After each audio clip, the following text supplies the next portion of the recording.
Assalamualaikum warahmatullahi wabarakatuh. Perkenalkan, nama saya Rini Azuri dengan NIM 23042206 dari Prodi Ilmu Administrasi Negara.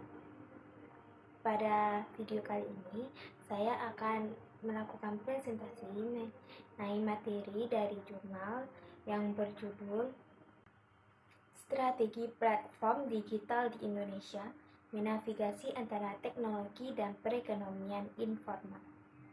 Latar belakang. Mengingat fenomena global perusahaan berbasis platform, beberapa upaya telah dilakukan untuk mengeksplorasi strategi perusahaan berbasis platform. Kegiatan-kegiatan dalam modal bisnis platform cenderung masuk dalam zona yang tidak teratur, sehingga mengakibatkan informalitas. Terlepas dari anggapan bahwa platform yang memasuki wilayah abu-abu akan melanggar peraturan, interaksi antar perusahaan yang didorong oleh platform dan aktivitas di wilayah abu-abu patut untuk dikaji, karena hal ini akan menyoroti prospek pertumbuhan bisnis berbasis teknologi di pasar negara berkembang dan tingkat akar rumput. Tinjauan pustaka. Pertama, strategi platform berbentuk institusi. Platform digital berperan penting dalam bisnis teknologi sebagai media multisisi. Istilah ekonomi platform dianggap lebih tepat mencakup model bisnis digital seperti ekonomi berbagi. Namun, aktivitas ekonomi platform yang memunculkan konsekuensi tidak terduga terkait ketenagakerjaan, pajak, dan legitimasi industri baru. Terdapat jendela informalitas saat model bisnisnya berada dalam masa transisi. Implikasi platform ini berbenturan dengan institusi lama, di mana perusahaan mengabaikan aturan yang ada. Lingkungan institusional membentuk strategi perusahaan dalam mengembangkan platformnya. Aktivitas pelaku ekonomi platform dapat mengaburkan batasan legalitas sehingga informasi menjadi produk sampingan yang perlu dikaji. 2. Strategi platform dalam perekonomian informal. Menurut Rev, ada 3 model perekonomian informal. Pertama, model eksklusif, yang menekankan pada pengecualian aktivitas di luar domain regulasi. Kedua, perekonomian rasional, yang membahas perusahaan yang mendapat manfaat dari formalisasi bisnis.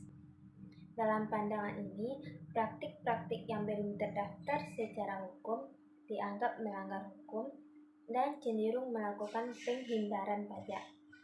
Dan yang ketiga yaitu perekonomian ganda, yang mendefinisikan layanan formal dan informal di pasar yang berbeda. Ia menganggap informasi sebagai katalis yang mendukung negara-negara berkembang. Metode penelitian. Metodologi yang digunakan yaitu metodologi kualitatif untuk membangun teori, di mana pendekatan ini tepat karena mencakup proses yang dilakukan oleh platform digital dalam menangkap permasalahan informatika. Hasil penelitian. Yang pertama, standarisasi layanan. Standarisasi layanan penting untuk membekukan perilaku layanan bagi pelaku usaha informal yang belum terorganisir seperti ojek. Aplikasi mobile dapat membantu standarisasi layanan terkait tarif dan estimasi waktu. Selain tarif, komunikasi yang tidak efektif juga masalah bagi penyedia jasa lepas. Standarisasi penting bagi industri kreatif yang lebih terkontrol dan informatif secara menarik pekerja informal bergabung. Secara umum, standarisasi layanan membuat proses bisnis formal menjadi lebih formal.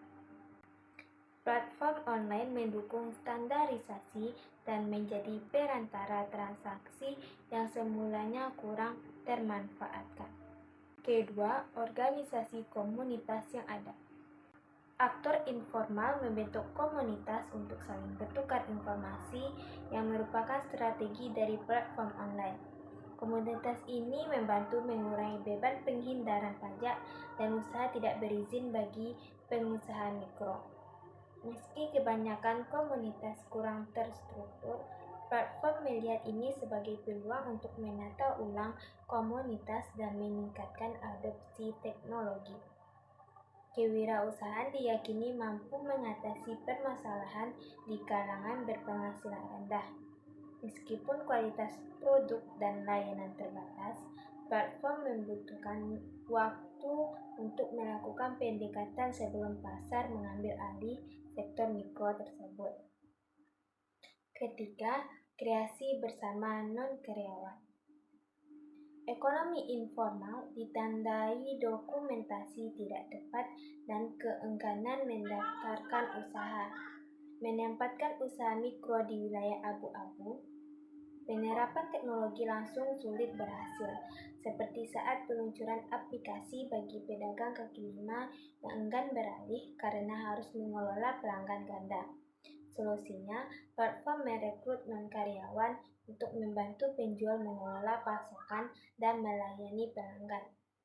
Pemilik usaha perlu memahami kepegawaian, keuangan, dan frekuensi transaksi. Platform merancang saluran sederhana untuk memperlancar transisi digital sesuai kebutuhan pengguna. Platform multisisi juga dapat menguraikan permasalahan sisi permintaan dalam memposisikan produknya. Yang keempat, kolaborasi berbasis alat. Kolaborasi berbasis alat berfungsi sebagai media interaksi, di mana platform membangun struktur dan kemauan usaha mikro untuk mengadopsi dan beradaptasi. Mengembangkan platform berbeda dengan menciptakan alat canggih untuk pelaku perekonomian informal.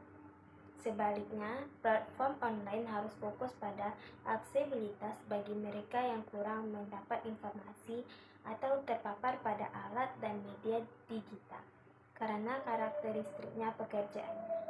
Diskusi pertama yaitu ketertekanan sosial teknologi pada platform digital.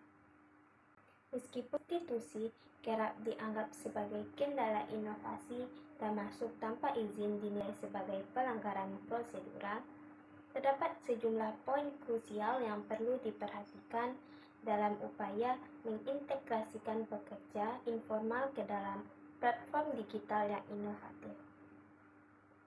Salah satunya adalah standarisasi layanan melalui platform yang mampu menguntungkan dengan mengubah disorganisasi kegiatan informal menjadi prosedur yang sistematis. Selain itu, pendekatan berbasis komunitas menjadi penting mengingat peran masyarakat dalam membentuk interaksi di wilayah yang tidak teratur. Kreasi bersama non-karyawan juga relevan guna menarik pemain yang buta digital dengan memanfaatkan individu-individu yang terampil. Yang kedua yaitu kekhawatiran dan implikasi utama. Studi ini mengusulkan implikasi praktis bagi perusahaan platform yang ingin menjajaki sektor informal, terutama di negara berkembang. Kesimpulan, studi ini mengkaji strategi yang diterapkan oleh perusahaan berbasis platform ketika mengeksplorasi perekonomian informal sebagai domain yang tidak diatur dalam konteks pasar Indonesia.